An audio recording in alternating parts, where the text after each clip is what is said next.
voy a contar a ustedes toda la conversación que tuvieron en el monte. Sí, sí, ay Dios, el diablo con un pastor,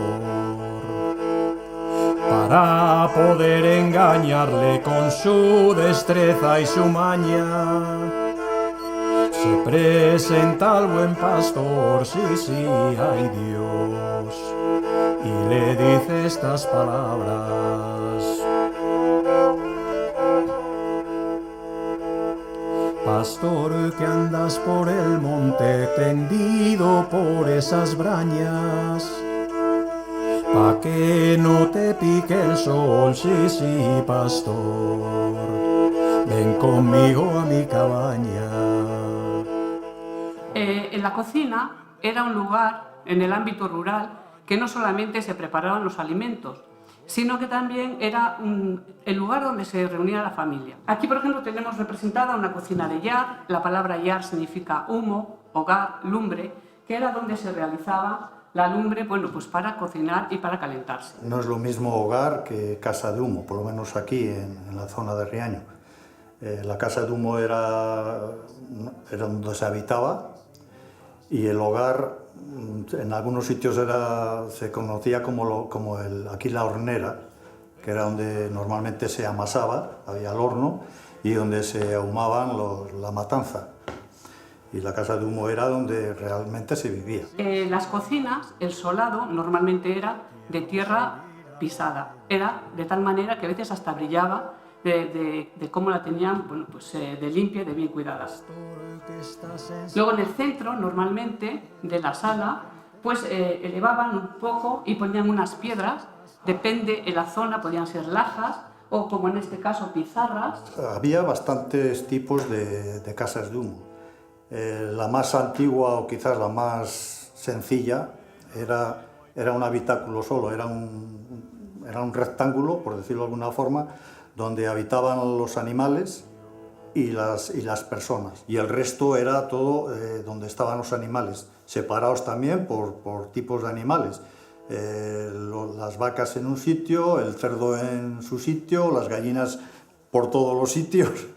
De una viga, o en este caso un cabrillo, como veis esta estructura, colgaban las pregancias, que son estas cadenas, y de las pregancias se colgaban las calderas. A veces también en estas pregancias pues ponían los candiles y ponían aguzos.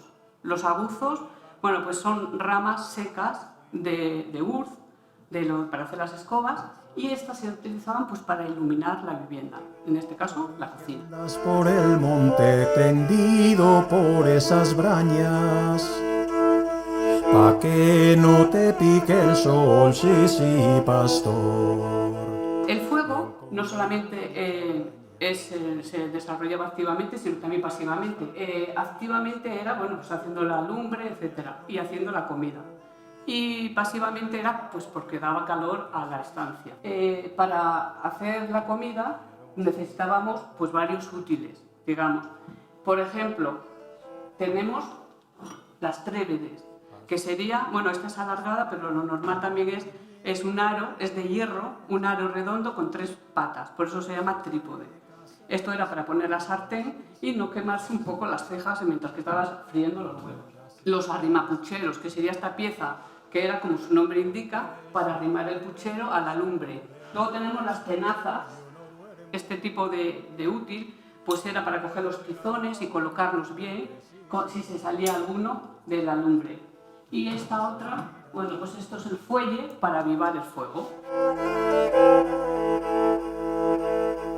Pastor, que estás enseñado a comer pan de centeno, si te casaras conmigo, sí, sí, pastor, lo comerás blanco y bueno. Contesta el buen del pastor. En cuanto al mobiliario de este tipo de cocinas, cocina de yar o cocina de humo, bueno, pues era bastante escaso. Estamos hablando, claro, un poco en general, no podemos hablar de siglo por siglo. Pero bueno, básicamente de lo que constaba el mobiliario, pues eran de escaños. Escaños normalmente había 2 o 3, un poco alrededor de la lumbre. Las partes de los elementos que había dentro de las casas normalmente eran muy sencillos, muy simples. En algunas había el típico escaño con mesa, que era una tapa que se levantaba, y cuando se utilizaba para comer se bajaba, a la vez cedían unas patas que llevaban incorporadas en la tapa esta, y entonces ya se utilizaba como mesa. Cuando se terminaba de comer se subía y así quedaba el espacio más abierto. Luego tenemos las espiteras. Las espiteras, que era para colgar todo, bueno, pues este tipo de útiles para hacer la comida. Tenemos la mesa, en este caso es una mesa llamada tocinera, es una mesa pequeña, se llama así porque bueno, cortaban el tocino en ella. Y luego tenemos las sillas de madera maciza. Dentro del mobiliario de una cocina de hierro de humo también encontramos alacenas, armarios. En este tipo de mueble, bueno, pues se utilizaba para guardar lo que era la vajilla, incluso también los alimentos. Las típicas tajuelas que llamaban aquí, que eran banquetas, que era un trozo de un tronco con 3 patas.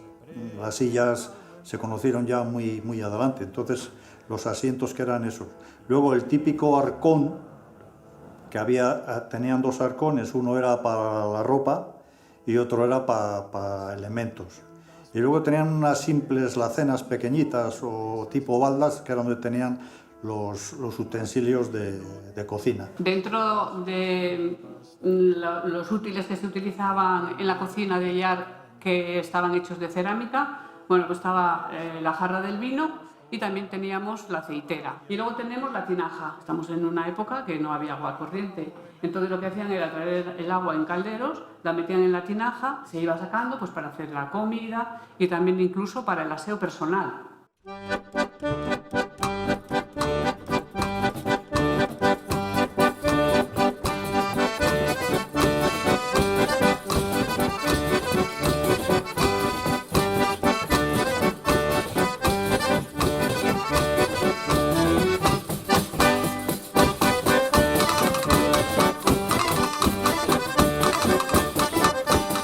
A mí nostalgia sobre todo y recuerdos de infancia en muchos casos.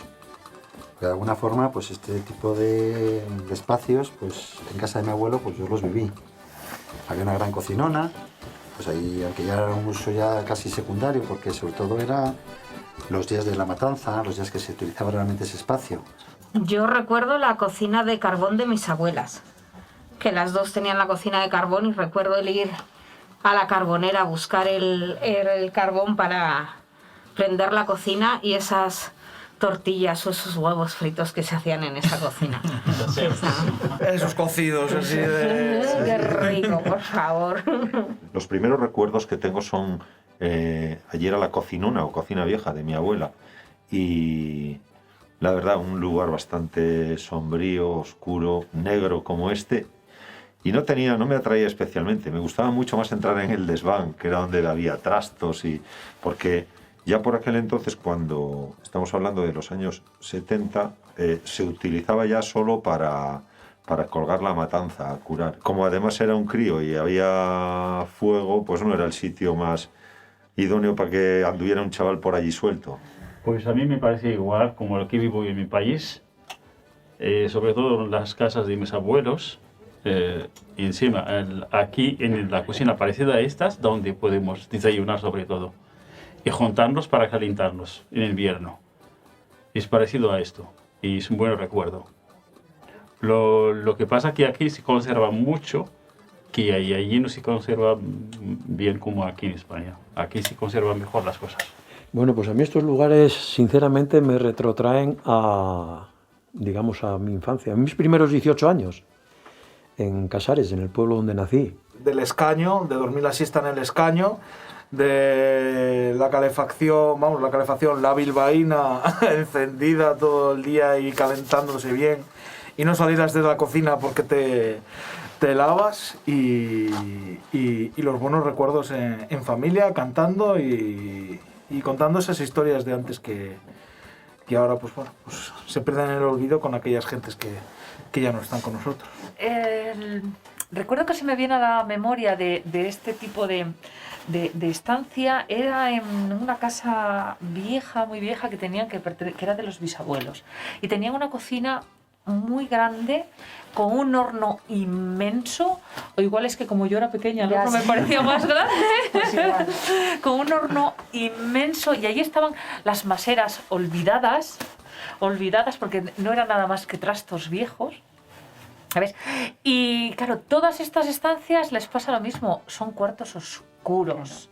Lo que más recuerdo de pequeño, allí era cuando se juntaban mis tíos, y mi padre y mi madre y mi abuela, y hacíamos el pan para 15 días. Eso te queda muy, muy impregnado. Para mí el pan era un manjar, una semana entera comiendo pan reciente, pan de trigo, y hacíamos magdalenas. Como éramos pobres, pues hacíamos pocas magdalenas. Y una anécdota que contaba siempre mi madre, me la guardaba y siempre se las encontraba por casa. Tenían un horno donde amasaban el pan, una ventana muy pequeña, la masera de hacer el pan y un escaño, pero estaba hecho con adobes. Lo que recuerdo, yo también era una cría y es lo que recuerdo, con adobes. Y entrabas allí, claro, lo veías todo feo, negro, entonces tampoco es que te gustara mucho, pero bueno, tenías que ayudarles a ellos. No en un sitio como este, pero sí en el brasero, por la noche, cuando se ponían los mayores a jugar a las cartas y los niños trasteábamos, pues muchas veces le decíamos, venga tía, cántame los romances, canta romances, y de vez en cuando pues se ponía y cantaba esos romances que a mí me volvían loca, pues porque contaban historias pues de hacía 60, 80 años y demás. Después, en casa de mi abuela, estaba la cocina de humo, donde se curaban los chorizos y donde se curaba la matanza. Lo mismo, con el paso del tiempo, era una cocina negra, sin luz, donde entrabas y no podías tocar nada porque te ensuciabas. Y claro, y era el sitio donde estaba la matanza allí colgada. Había el yard donde se preparaba el fuego, incluso en las tréveres y los calderones estos grandes que igual cocían para los gochos o cocían para las gallinas, para los pollos, sí. Entonces, bueno, y también sobre todo las narraciones de mis abuelos respecto a, pues, no sé, las tradiciones, incluso a todo lo que fueron sus vidas. De hecho, había un escaño muy grande que dormíamos ahí la siesta. Nos echaban ahí algunas veces a dormir la siesta, incluso. Por eso te digo que la nostalgia yo creo que es lo más próximo a lo que yo puedo sentir. Y el recuerdo que tengo pues es de hacer la matanza, allí, de curar los chorizos, los salchichones. Nosotros hemos luchado por mantenerlo, estamos ahora en ello también, estamos para mantenerlo, para arreglarlo y para volver, incluso con el tiempo llegaremos a volver a hacer pan en ese horno. En los sótanos se adaptaron para los fines, para los usos que tenían esto ya últimamente, para cocina vieja. Y hasta que me casé, pues no lo hice por mi cuenta. Actualmente, pues también tenemos una sala donde hace las veces de cocina vieja y la dedicamos para esos fines, para la matanza. Lo hemos conservado dándole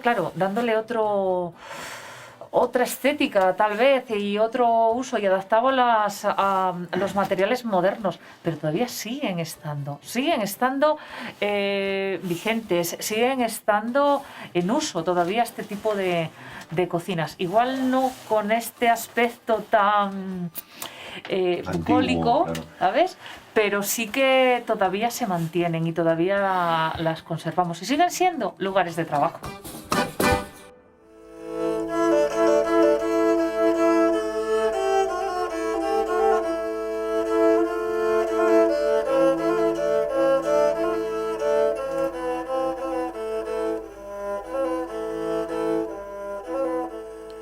Por aquellos campos verdes, por aquellas praderías, bajaba la miolinesa, por Dios que bien parecía.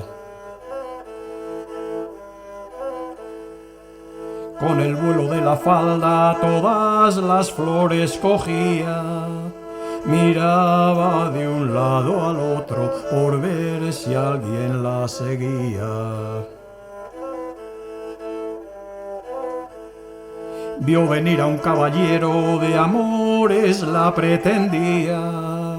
Me entregas aquí tu cuerpo o aquí te quito la vida. A partir del siglo XIX y con la industrialización empezaron a aparecer, bueno, este tipo de potes construidos con hierro, con hojalata se hicieron pues muchos enseres. Por ejemplo, aquí tenemos el tambor de asar castañas, que sí que está hecho de hierro, pero también en la parte central está realizado con hojalata. También hacían aceiteras, las alcuzas, los candiles, moldes para hacer los bollos, las pastas, las flaneras, todo este tipo de cosas. Se utilizó mucho porque era muy fácil de manejar, se cortaba fácilmente y después se realizaban todo este tipo de enseres. La vajilla de lo que eran las cocinas de ya comenzó siendo de madera. Aquí tenemos la cacilla, que así se le llamaba. Normalmente este tipo de escudilla lo hacían los cunqueiros. Los asturianos fueron pues los más afamados. Aquí se llamaban torneros y entonces hacían este tipo de escudillas. Y luego las vendían, pues, por ejemplo, en la Virgen del Camino. Y también eran trashumantes, es decir, que iban con sus tornos e iban haciendo todo este tipo de vajillas pues por diferentes pueblos y allí se lo compraban. Aquí tenemos, por ejemplo, las cucharas, los tenedores, también de madera, hechos con madera de boj.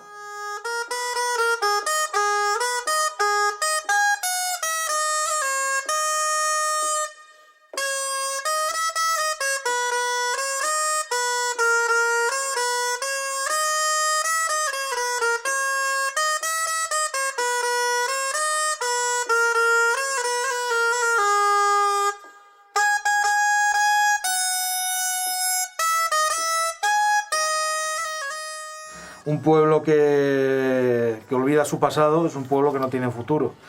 O sea, hay que saber de dónde venimos para saber a dónde vamos, ¿no? Y en una perspectiva de un mundo globalizado como estamos hoy en día, que la información que te están metiendo es todo muy de fuera, ¿no? Y tal, pues, oye, pues que haya gente o que seamos unos pocos que estemos tirando un poquitín con todo esto, pues la verdad que también es un lujo. Quizás si les integrásemos y quizás si desde las instituciones se fomentase un poco más nuestra cultura, nuestra identidad, nuestra lengua, entonces igual llegábamos un poquito más a los jóvenes y podían vivirlo igual que lo vivimos nosotros. Pero es vivirlo y es meterlo en tu vida diaria, que te oigan cantar, que te oigan contar historias y sin tener que estar machacando y explicando y no sé qué, que se vea como algo natural, como algo más del día a día. En aquel momento yo me lo pasaba bien, no me acordaba de más, pero yo creo que todo eso es un pozo que te va quedando, y que luego con el tiempo lo vas recuperando, una gente más, otra gente menos. Somos el fruto de lo que hemos vivido, el fruto de lo que hemos disfrutado, el fruto de lo que de alguna manera nuestros padres o nuestros abuelos han sembrado en nosotros, y después lo que nace en algunos fructifica más y en otros fructifica menos. Normalmente la gente, no, las mujeres iban a lavar al río. Si en ese pueblo no había río, pues en la huerta tenían el pozo, sacaban agua y ahí lavaban la ropa. Pero la ropa blanca, que necesitaba un poco más de cuidado, utilizaban este tipo, podemos decir, de lavadoras, que se llaman bugadeiras. Aquí dentro ponían la ropa blanca, encima ponían un sábano, un paño, y encima del paño ponían la ceniza. Después colaban la ceniza, echaban agua hirviendo.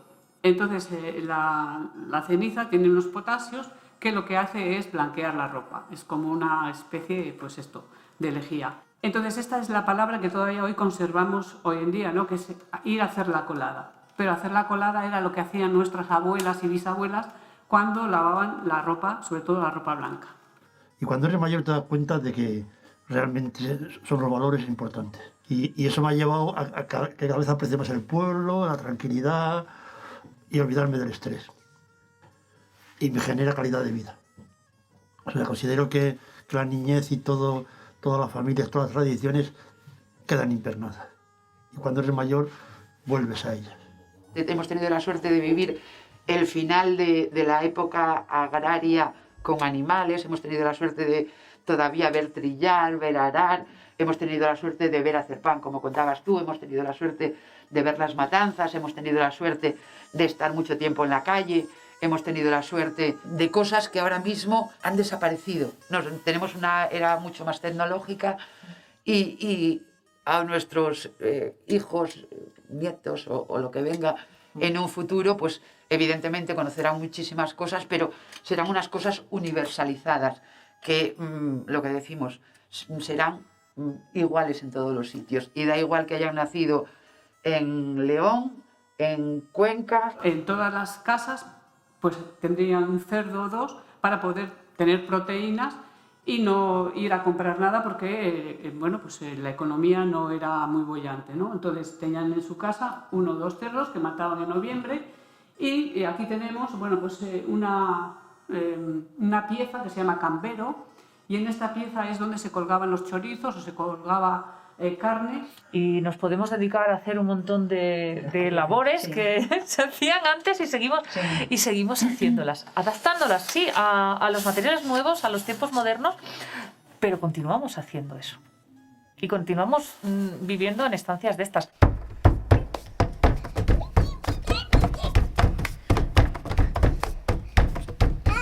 Ya vienen las panaderas por las calles de San Juan, engañando a los chiquillos, 4 duros vale un pan.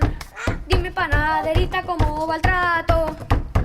La harina va subiendo y el pan barato. En este tipo de cocinas pues solía haber un horno y ahí hacían el pan, hacían las pastas, mazapanes, que en todas las fiestas se ponía la familia a hacer. Aquí tenemos una mazona o mazadera y ahí era donde se colocaba, bueno, pues la nata de la leche y se mazaba, se iba dando movimientos para que esa nata llegara a un momento en que se convirtiera en una bola en la mantequilla, sobre todo en la parte de la ciana, que en esa zona, bueno, pues no se llama mantequilla, se llama manteca, ¿no?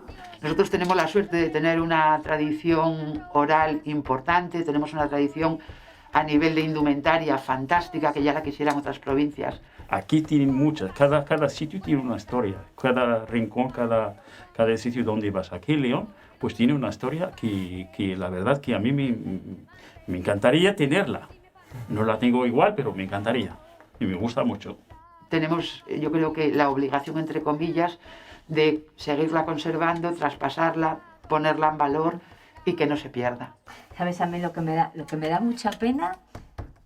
De que se nos está perdiendo, se nos pierden olores y sobre todo sonidos. Hay sonidos que nuestros hijos ya no los van a conocer.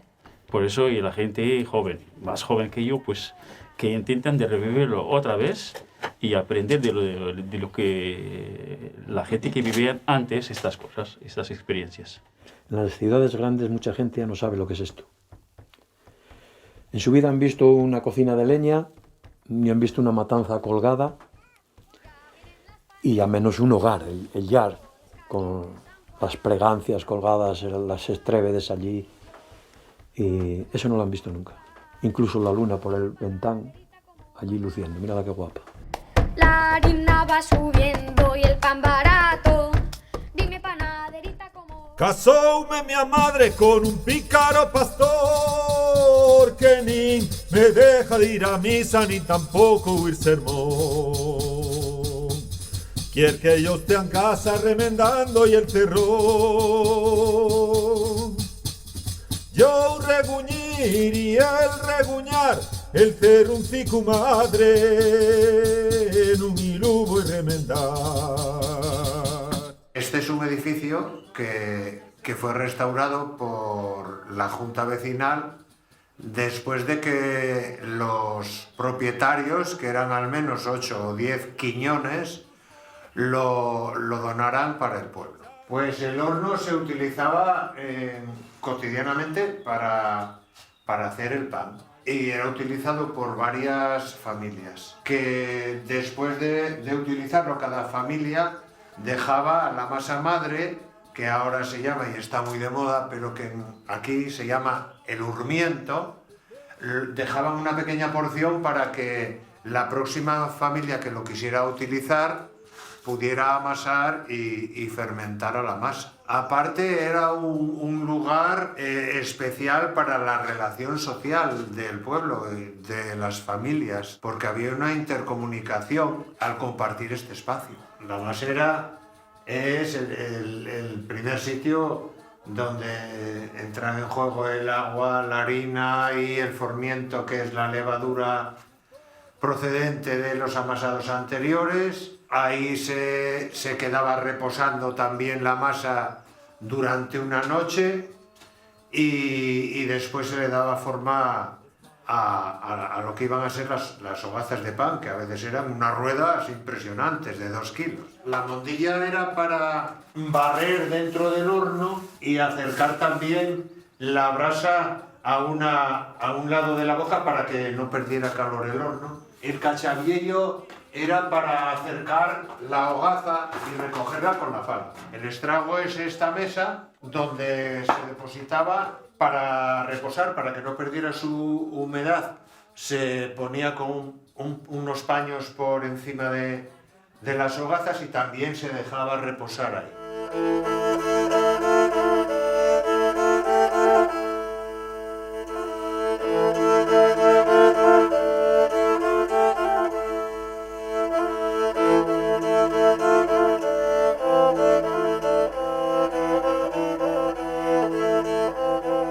Filandón es una palabra que viene de filar, de hilar. Y era así porque las mujeres hilaban y los hombres, bueno, pues o hacían cestos, incluso también espadaban el lino para sacarle la fibra textil de dentro y soltar todo el tasco, lo que no valía para nada. Se hacía de todo. Las mujeres normalmente aprovechaban para la vez que hablaban, pues siempre hacían algo, o calcetines, o el jersey, o hilar, y los hombres pues normalmente pues o la partida o contar mentiras, entre ellos historias. A los niños les contaban leyendas, cuentos. Que los filandones, bueno, eran reuniones que se realizaban sobre todo en el invierno, cuando ya empezaba el frío, cuando las noches eran muy largas, pues en las casas se reunía la familia con los vecinos, con los amigos, alrededor de la lumbre. Y ahí, bueno, pues se contaban historias,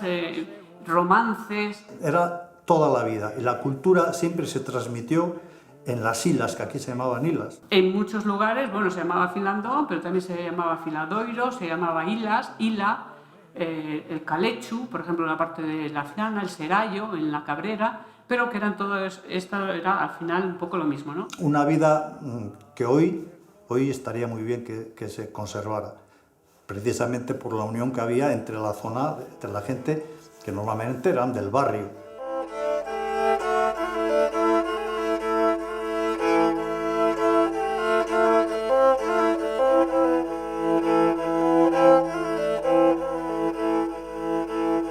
Les voy a contar a ustedes toda la conversación que tuvieron en el monte, sí, ay Dios, el diablo con un pastor. Estos lugares es importantísimo mantenerlos porque forman parte de la cultura etnográfica de nuestro pueblo y creo que tienen un valor incalculable. Aquí, como en todo León, se ha perdido todo. Aquí en especial, esta zona de la montaña se ha dejado muy abandonada. Aquí no se conserva hoy ninguna casa. Claro que somos como somos gracias a esto, porque yo conservo una parte de mi madre y de mi abuela a través de la tradición oral, que también intento transmitirle a mi hija. Y creo que así debemos hacer. Pues hombre, la gente joven que no lo ha conocido, yo lo veo aquí por el museo, que quedan un poco extrañados de que se pudiera vivir así, pero es que en realidad se vivió así. Y no estamos hablando de la Edad Media, estamos hablando todavía primeros del siglo XX, que todavía se vivió así, en muchos casos, claro. Hemos querido hacer una pequeña muestra de museo etnográfico y está al alcance de cualquiera que visite nuestro pueblo, que pueda entrar y además que pueda preguntar lo que quiera, que nosotros se lo vamos a tratar de contestar. Si empezamos los propios leoneses o los de las mismas zonas que tenemos este tipo de cultura, de poder volver a reconstruir un poco todo aquello, de una forma o de otra. Ya no me hablo de reconstruir casas, todavía se pueden conservar o restaurar algunas de las que pueden existir. Sencillamente en algún tipo, como cosas de estas, de audiovisuales, algo que se encargara un poco la administración de por lo menos transmitir, de que no, por lo menos que se pueda ver algo que no se pierda del todo, aunque no sea nada más que de oído, pero que no se pierda del todo, porque en realidad somos lo que han sido los anteriores. Si te vinieras conmigo el domingo por la tarde, si te vinieras conmigo, sí, sí, pastor, me podrás echar un baile. Y por aquel camino entorné el pueblo, y por aquellas calles a mí venían otros tiempos. Cada rincón contenía vidas pasadas, y tras las puertas, tras las maderas y barros del tiempo que guardan, que gritan el silencio, tras esas puertas mana una vida. Lo que fue vida, lo que fue tradición, lo que fue hogar, lo que fueron humos del tiempo, lo que fueron, pero ya no son.